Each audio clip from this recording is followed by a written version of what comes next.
ساڵی 2016 بە داڕمانی نرخی نەوت دەستی پێکرد و داتاو ئامارەکانی وڵاتانی بەرهەمێنی نەوت و تەنانەت چاودێران و ئابووریناسانی پێچەوانە کردەوە.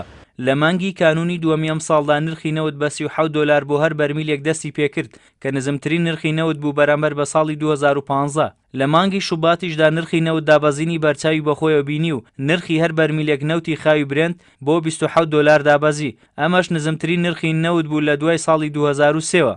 چاودێرانی ئابووریش ئەم دابەزینە زۆرەی نرخی نەوتیان گەڕاندەوە بۆ چەند هۆکارێک، لەوانە بەرهەمهێنانی ڕێژەیەکی زۆری نەوت لەلایەن وڵاتانی بەرهەمهێنی نەوت و دابەزینی ئابووری وڵاتان و کەمبوونەوەی خواست لەسەر نەوت لەگەڵ شکستهێنانی ڕێکخراوی ئۆپیک لە گەیشتنە ئەنجامێک بۆ جێگیرکردنی ئاستی بەرهەمهێنانی نەوت.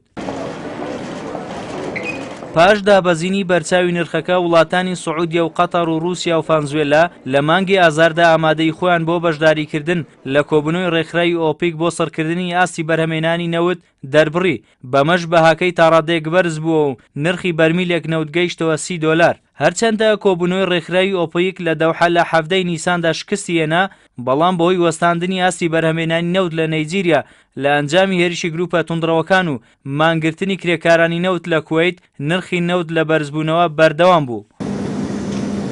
کۆبوونەوەی ڕێکخراوی ئۆپیک لە ڤیەننا لە 2 حوزەیران ناوخستنەڕووی ویستی وڵاتان بۆ جێگیرکردنی ئاستی بەرهەمهێنانی نەوت، هەروەها کەمبوونەوەی ئاستی بەرهەمهێنانی نەوت لە عێراق و لیبیا و نایجیریا نرخی نەوتی بۆ 52 دۆلار بۆ هەر بەرمیلەیەک بەرز کردەوە. بەڵام بەهۆی دووبارە بەرزبوونەوەی ئاستی بەرهەمهێنانی نەوت لەلایەن وڵاتانی بەرهەمهێنی نەوت، نرخی نەوت لە نێوان 45 بۆ 50 دۆلار مایە و تاوەکو مانگی تشرینی یەکەم بەردەوامی هەبوو.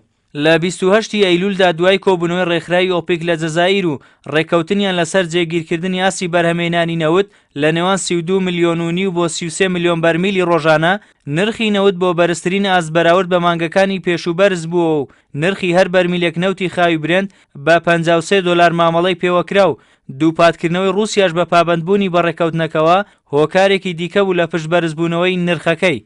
بەڵام دواتر لە مانگەکانی تشرینی یەکەم و دووەمدا بەهۆی ترسی پابەند نەبوونی هەریەک لە وڵاتانی عێراق و لیبیا و ئێران بەڕێکەوتنەکەوە بازاڕی نەوت تا ڕادەیەک دابەزینی بەخۆیەوە بینی و نرخی بەرمیلێک نەوت لە نێوان 50 بۆ 52 دۆلار مایەوە.